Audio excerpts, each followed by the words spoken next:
Welcome back to the Alpha Females Invest podcast, two females working in the finance industry searching for alpha. My name is Emily. And my name is Clooney, and together we bring diversified perspectives from the buy and sell side of the finance world. As usual, any information discussed in this podcast is not financial advice. All opinions reflect those of the individuals, and this podcast is for educational purposes only. You should always read the PDS and talk to a financial advisor who can consider your personal circumstances before you invest. Today on our show, we've got Jessica Lung, who's an equity portfolio manager at Betashares. She has a focus on ESG and looks after funds such as Ethi and Fair, which have over $3 billion in assets under management combined. Prior to Betashares, Jess worked within the systematic equities portfolio management team at Macquarie Investment Management. She is super passionate about markets and financial literacy and is also the face behind the social media account, The Lung Way, which is really about raising awareness with financial literacy and educating on all things investing and especially ETFs. Welcome to the show, Jess. Hi, I'm so excited to be here. Thanks for having me. So to kick it off, we love to start every podcast episode with the same first and last question. And look, we've had some great stories over the last few episodes that we've done, ranging from very, very embarrassing work moments to releasing statements that were totally incorrect. So I'd love to hear, what is your most embarrassing career moment? So I would say mine's actually similar to one of your previous guests. It's a wardrobe malfunction. So this was right after I started working at Macquarie. It's my first job straight out of uni, walking up Martin Place. And then all of a sudden I just feel this tap on my shoulder. And then it was this girl. I didn't know who it was at that time. And then she just whispers in my ear. It's like, you have a big slit at the back of your dress. And I was just like, and then I suddenly put my hand behind it and I felt it was just, the bottom half of my dress completely open. I had no idea what it was.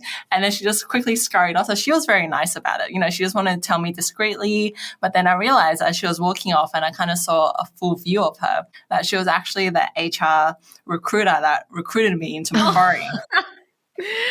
I love that embarrassing story with HR twist. And aren't the girls just the best? I like to walk to work in thongs, full disclosure. And I was once wearing a full length skirt, which was almost a white, like a sand color, and it was raining. And I was obviously from my thongs, it flicked like dirt the whole way down the back of the dress. And this lady really nicely told me on the train, oh, by the way, you've got dirt all the back of your skirt. But I'd rather not know, because now I have to spend the whole train ride and the walk to the office. Paranoid thinking about it. Exactly, with the dirt all down the back of my dress. But anyway, I feel like it's always better policy to tell someone than let them continue to walk around. Yes. I think you've got to say something. I've definitely been in that situation. I've done the toilet paper at the back once. That was a low point. I've also had a stiletto heel fully break on me. And that was hard. I was walking to a client meeting this client for the first time, thinking I'm looking fantastic and really professional. And I get there with half a shoe on, and that wasn't great either. So I feel for all these people with embarrassing career/wardrobe moments. I feel like we've all been there. So we can all emphasize it with each another. We know. We've all been there. So, Jess, let's jump in to your role and what you're doing, particularly your side hobbies, which are all very interesting. So your role is portfolio manager at Betashares, and you also have your own financial education social media platform, which is The Lung Way. Can you tell us what this is all about? And it's actually how we came into contact with you through social media. Yeah, so my social media, The Long Way, you can find me on Instagram, TikTok, and YouTube. So like you mentioned before, my main aim is to really help raise awareness with financial literacy and just to help educate investors about personal finances, investing, and especially ETFs. So with the rise of retail investors and influencers of the like, I felt like there was almost a need for a platform to educate people about investing. So most of the influencers or stuff that I see online is about sharing their personal journey, which I'm all for as well. But I just felt like there was just really lacking an educational voice in this space. Yeah, so I felt like there was a need for a platform to educate people about investing, about ETFs, and especially about risk. So that's something that not many people talk about because I guess they're just not familiar with it. And I wanted to do this in an approachable, easy to understand manner and just to help best equip investors with the tools so that they can be more informed and make better investment choices for themselves. So I would say we're quite similar in the sense that I thought who else would be better in this space than someone that's actually working in the industry and especially the person that's managing these ETFs. So I know these products inside out and I just really wanted to be a responsible and trustworthy voice that people could rely on. I love that motive, Jess, and I think it really aligns well, as you said, with what we're trying to do here. So, Em and I are definitely behind the long way, and I just think it's fantastic. The more people that can get on board with this promotion of financial literacy, the better. Moving on to Betashares, which is obviously, a big provider of passive ETFs. Can you perhaps just firstly tell us what is passive investing in your view, a little bit about Betashares and, little things like how much money do they manage and I guess their style and thematics? Yeah, sure. So let's start with Betashares. So Betashares is one of the leading ETF providers in Australia. We recently expanded into New Zealand, actually, and our FUM, or funds under management, is currently sitting over $22 billion. So now you may think that we're purely a passive shop because we have so many passive products, but we actually do also offer some active ETFs as well. So our goal is to provide investment solutions to our investors. So that's why we offer a wide range of products to help them build a well-diversified portfolio. So now what is passive investing? So passive investing is where the fund aims to replicate the index. So there are no active weights relative to the index. So what that means is, for example, if CBA was 9% of the index weight, then your portfolio should hold 9% in CBA too. So now passive just doesn't mean your broad market cap weighted indices, so the ones that you're familiar with, such as the ASX 200 or the S&P 500 or the NASDAQ, which are more commonly referred to as your market exposure ETFs. And there are also passive country-specific ETFs, sector-specific ETFs, and of course your thematic ETFs as well, where you're investing in innovation, and that's usually where they're country and sector agnostic. So at the end of the day, passive investing just really means that you're following a set of rules and how you construct the rules to give you the exposure that you want. And that's known as the index methodology. Given that, and you are trying to, meet a lot of investors' needs with the products that you're providing, and that's great to hear you recently opened in New Zealand, very exciting. Can you talk us through some of the most popular Betashares products and why or how an investor would use these products? Yep, so some of them are most popular. So I'm just doing this by the largest assets under management. The three funds are A200, NDQ, and ETHI. So they're all suitable for core allocations within your portfolio, and they give you exposure to a wide range of stocks. So let's start with A200. So that's a domestic exposure. That's 200 of the largest companies by market cap listed on the ASX. So it's also one of the cheapest ETFs, providing that exposure on the market right now at just 7 basis points. So NDQ, or the NASDAQ 100, that's the largest non-financial companies listed on the NASDAQ stock exchange. It's another broad market cap weighted index. It gives you exposure to big tech names such as your Apple, Microsoft, and Amazon. So both NASDAQ and A200 are great to use as building blocks or the foundation of your portfolio. And lastly, one of my personal favorites, because I manage it, ETHI. So this one gives you exposure to a diversified portfolio of sustainable international names that are considered climate leaders in its sector. So I think this fund has resonated really well with investors because it's a true to label. It has the most comprehensive set of screens in the market, and it appeals to both green and keen investors, as well as beginner ones that just want to, expand or step into ESG and learn more about the space. And most importantly, it just really appeals to those that want to invest their money as well as do good with their money. So we're very transparent about our holdings, and ETHI is also certified by the Responsible Investment Association Australia, or RIA. I think all those products sound really interesting, and I'm sure Em and I would love to delve into them a little bit more at a different point in time, but I know we've got plenty more questions to go through. If I take a step back, this type of investing is clearly quite different to active investing. Why did Betashares go for an ETF model? Can you perhaps explain the key difference and I guess your key competitive advantage in that regard. Yeah, sure. So Betashares was started and went down the ETF route is really just to help democratize investing. So Betashares has been around for over 10 years. So even though ETFs it's kind of become a household name just over the past few years, we've actually been around a little bit longer than that. So thinking back to 10 years, ETFs weren't that well known. And how would you invest your money back then? So back then you would just invest by a managed fund. So they usually have a higher barrier to entry. You probably have to invest 10 or 15,000, and then they charge, I guess, higher fees than our current passive products do. And then they're not as transparent with their holdings or their positions as such. So our aim was to really provide diversified exposure in an efficient and convenient manner. So you can trade it intraday like you would any share on the ASX via your brokerage. There's lower barriers to entry. So most of the time it's just your $500 minimum trade size. And yes. What do you see as the key difference to active investing, and why do you prefer passive?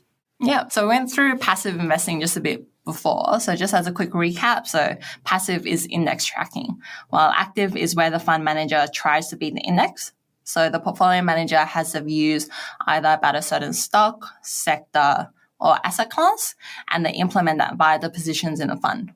So most active managers are benchmark agnostic, and so their positions actually look nothing like the index. But yes, I think for mainland investors, the most important part, especially for retail, so ones trying to grow their wealth over the long term, is to just get exposure to the market in the first place. So that's why passive stands out. Thanks, Jess. I have been on record saying that I think ETFs are a great way for people to start getting exposure to the market, particularly as a way, if they don't have a large amount to invest, to get exposure to a lot of different securities or to the market as a whole, and just to start investing, watching market moves, getting a foot in the door. So I do really think that there's a purpose for ETFs and passive ETFs as well. I guess going into your role a little bit more specifically, as we mentioned, a passive ETF tends to track the benchmark index, which is not set by yourself. The index is set by the index provider. So what would a role of a portfolio manager do? And you briefly touched on some of the funds that you focus on, but maybe just any other funds that you work across and what they do. Yeah, sure. So let's start with the funds that I manage. So I look after our ESG suite of funds. So like you mentioned, Clinique, before, that includes FE, FAIR, and some other ones include EARTH, so ERTH is a ticker, as well as our ethical diversified ETFs. And some other international ETFs that I manage as well include the cloud computing ones, that's ticker CLDD, and robotics and AI, so RBTZ. So now what do I do as a portfolio manager? So as a portfolio manager, I look after the underlying assets. So which in my case, because I look after equities, it's just all the stocks and cash in the portfolio. So even though the portfolio is primarily unchanged, there's actually still a lot of day-to-day maintenance of the fund. So that includes taking care of the cash balances, any corporate actions, trading for flows, and index rebalances. So yeah, between all the funds I cover, it actually takes quite a lot of my time. And another big part of my role is product development. So seeing what's out there in the market, what's missing, and working with index providers to come up with new products and solutions for our investors. You touched just then, Jess, on cash balances and index rebalances, and that goes really nicely into the next question that I had, which was, how does rebalancing work on a passive portfolio? Is it typically quarterly, or is it more often than that, or less often? Yeah, so this is actually a really timely question. So today is the 21st, or the Monday in March. Most of the commonly used indices rebalance every third Friday of each quarter. So I actually just rebalanced a lot of our funds last Friday. So this is all very fresh in my mind. Yeah, so what is index rebalancing? So like we said, there are rules in place that is known as the index methodology that determine what goes into the index. So as a portfolio manager or as a passive fund, all we do is we try to follow the index rules. So the index rules might dictate what names gets added or removed, and also the weights of the names change throughout time. So just in between rebalances, the weights drift because of market movements, and then there's also corporate actions such as mergers. So for example, 200 names might become 199 and so forth. So our job is to really make sure that the fund mirrors the index of which it's tracking. And as to your point as to how frequent does a portfolio rebalance, it really depends on the fund and the index methodology itself. So like I said, a lot do quarterly, but at the same time, there are also funds which do semi-annual or just even once a year. Yeah, that's so interesting. And I didn't appreciate all of the day-to-day, but it makes so much sense because you're getting inflows, outflows, drifting in the portfolio. And so there's probably, I can imagine, a huge amount of work that goes into just maintaining that zero active exposure or benchmark tracking. So that's really interesting to hear your perspective. Yeah, because I think a lot of people don't realize that an index is hypothetical. There's no cost. It's very frictionless. It's just, plug it into a computer and it spits out the output. But there needs to be someone that actually maintaining the portfolio in the real life situation to make sure that it mirrors the index best as possible. Yeah, definitely. So in terms of the Betashare products, and we have just passed or are going through a pretty volatile period in markets, what trends are you seeing from some of your investors? Are you seeing more than usual withdrawals, or are people kind of doubling down and putting in applications? Are there certain thematics that are becoming more in favor or less in favor? Are you seeing more into the global or the domestic funds? I'd be really interested to hear a little bit about, I guess, market sentiment and your clients' movements with the current markets. Yeah, sure. So overall, we're still seeing inflows across global equities and selective defensive asset classes like the hybrids and government bonds. So it's actually quite reassuring to me, at least, that there hasn't been many outflows. It's reassuring to me because we know that our investors are investing for the long term and they're actually just holding and riding out the current volatility that we're experiencing in the market right now. So just given recent events and inflation and the rising living costs, what I found was interesting was that we have actually seen a small increase in flows into our food ETF. So that is our global agriculture ETF. That's really interesting. And I think, I took a look at some of the other products that are offering, and there are a couple of others that spiked my interest too, including a crypto ETF, a cybersecurity ETF, an electric vehicle ETF. I'd be really keen to understand what are the requirements for companies to make it into these types of products. Obviously it's going to vary depending on the theme, but are there certain aspects you look at?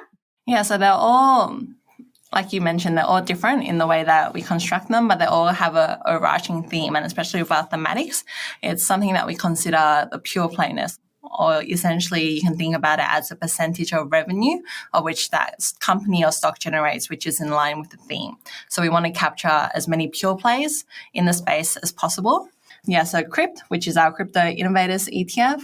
So that one doesn't actually hold any crypto assets itself, but instead just gives you exposure to the stocks within the crypto economy. So really the picks and shovels that's really fueling this whole trend that we're seeing at the moment. So that gives you exposure to companies building crypto mining equipment, crypto trading venues, and includes names such as Coinbase and Riot Blockchain. So now another one that you mentioned is Hack, so our global cybersecurity ETF. So I guess this one has gotten a lot more coverage, I would say, just with all the recent hacking events or the news media that we see. So that fund will give you access to global cybersecurity companies, and the top holdings include Cisco and CrowdStrike. And lastly, Drive. So this one is one of our fairly new products that we recently launched. It's electric vehicles and future mobility ETF. So I guess the rationale behind that one is that the sales of electric vehicles are projected to grow strongly in the coming years, and that will significantly increase the use of semiconductors and high-tech companies within these cars. So this fund will give you exposure of up to 50 of the world's leading automotive technology companies. And of course, you have names like your Tesla, your Uber, NIO, and Active. There's some really interesting themes and concepts. What do you think is the next sort of ETF concept, and where do you think there's a gap in the market, or where do you think the next product's going to spring from?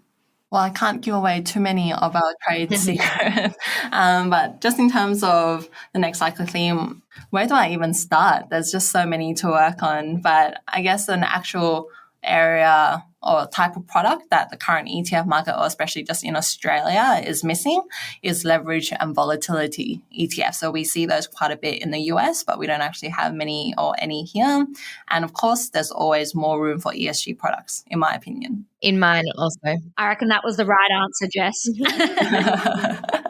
On that ESG theme, very timely for this question, What power do you have as passive investors on the stewardship and activism front? So obviously, as active investors, you can, I guess, threaten to withdraw your money or exit a position, reduce a position.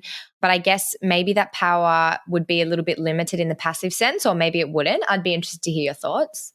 Yeah, so as a signatory to the principles of responsible investment, so Betashares is committed to responsible investing. So we actually do actively engage with investing companies and vote proxy interests in better to advance management and, of course, ESG issues. So one of the biggest tools that we actually have is proxy voting. So that's effective in the sense that we are holding companies that we invest in accountable, encouraging good governance and driving improvements. So now, just given the fund that we manage, we actually do have quite a lot of say. And you will see recently in articles names like BlackRock and stuff also participating or doing their part. And something else, so in our ethical funds, we have something which is known as the Responsible Investment Committee, or the RIC. So they independently review and advise on any shareholder resolutions and touch on matters of ESG concern. So we're also very transparent about everything that we do. We publish details on all proxies voted on our website on an annual basis. And the RIC will also engage with companies where they see fit. Yeah, that's really interesting. And obviously, ESG is always a question that we have in every podcast episode and makes it mandatory.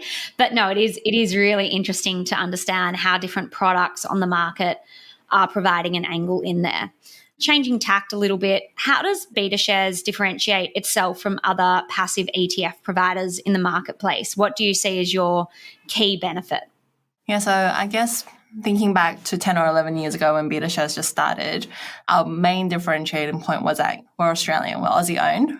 We have the broadest range of products, and we also offer some of the cheapest products on the market. So going back to A200, where I mentioned before, and that's 7 basis points, giving you exposure to 200 of the largest companies listed on the ASX. So personally, I think how Betashares differentiates from other providers in the market is that we're really innovative. We're always thinking about what's next and what our investors want. We're very in tune with our investors. We engage with our clients a lot more than most ETF providers, and we're just always trying to do better. So what else do our investors want? Where's the next trend? What else can we best give them? Jess, that's so amazing to hear that there's a 7 basis point fee on one of your products. I know how important fees are as a consideration for investors, and obviously passive does tend to have lower fees and typically no performance fees. So it's a far cry from the 2 and 20 that some places charge or have charged in the past. I guess, what's the incentive to perform? Is there an incentive to perform? And why can you charge such low fees? Yeah, so something that I like to say is that you can't control performance of the fund, but you definitely can control fees. So that's something I feel like it actually gives power back to the investor in terms of managing your portfolio and achieving the best long-term results that you can as an investor. So going back to a point which I mentioned before, so I think relevant to the majority of retail investors and the likes of ourselves out there, the most important thing is actually just gaining exposure to the market in the first place and getting that exposure as efficiently and cheaply as possible. So although active managers might have an incentive to outperform, once again, it's never guaranteed. And the data suggests that most active managers actually underperform the broad market cap indices, with persistent outperformance particularly difficult. For 2 women who make their career off active investing, you do provide some very valid points. I was just about to say something similar, Em, and I do agree with the concept of gaining exposure to the market being just a critical first step, and that's where I think this just plays such an important role in developing financial knowledge across the market. And I guess that ties in quite nicely to my next question, which, at the beginning we spoke about your social media platform.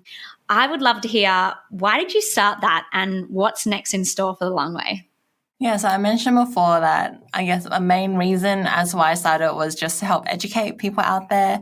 But another big reason personally, our main driver as to why I decided to launch my social media was representation. So as we know, there aren't many women working within finance. And when you go to investment teams, that number is even less, and less by a lot. Many people don't know or would even consider a portfolio manager or just even the ETF industry in general as a possible career path.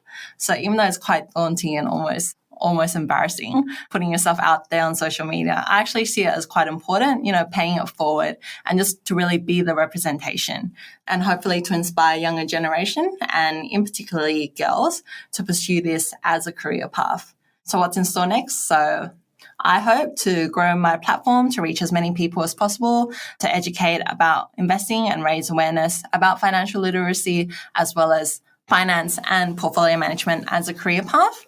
So right now I'm mainly on Instagram and TikTok, but I'm also on YouTube. So as to what's next, maybe I can start my own podcast. Well, I'm sure you'll ask Em and I to be our guests on your podcast too, Jess. You'll be the first stars, so opening stars on my show. That's great. And of course, we share a very similar mission here. And so we love the work that you're doing. And we are followers of your social media, and I encourage our listeners to do the same. But our final question for the day, and we're sad to wrap this up, but it is always one of our favorite questions. Can you share with our audience your top career tip for people who just need a little bit of inspiration or a little bit of advice from someone who works in the industry and, has a really rewarding career?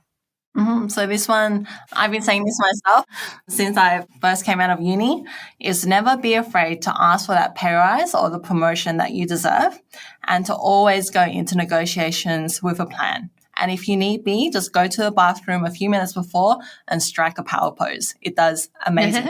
I love that, strike a power pose. You know what? I've actually heard that before, and I think the first time I heard it, I was like, oh my God, how ridiculous, as if I'm going to walk into the bathroom and strike a power pose. It's scientifically proven, it just changes your mindset and your confidence, and yeah, it works. I must admit, even sometimes when you just rehearse things to yourself or you do come into a conversation really prepared, I can't say how much further that conversation often goes. So I think that's a great tip. I think everything we've spoken about today has been really interesting. As Em said, you are speaking to two very active orientated investors. So I've loved hearing about the other side of the coin.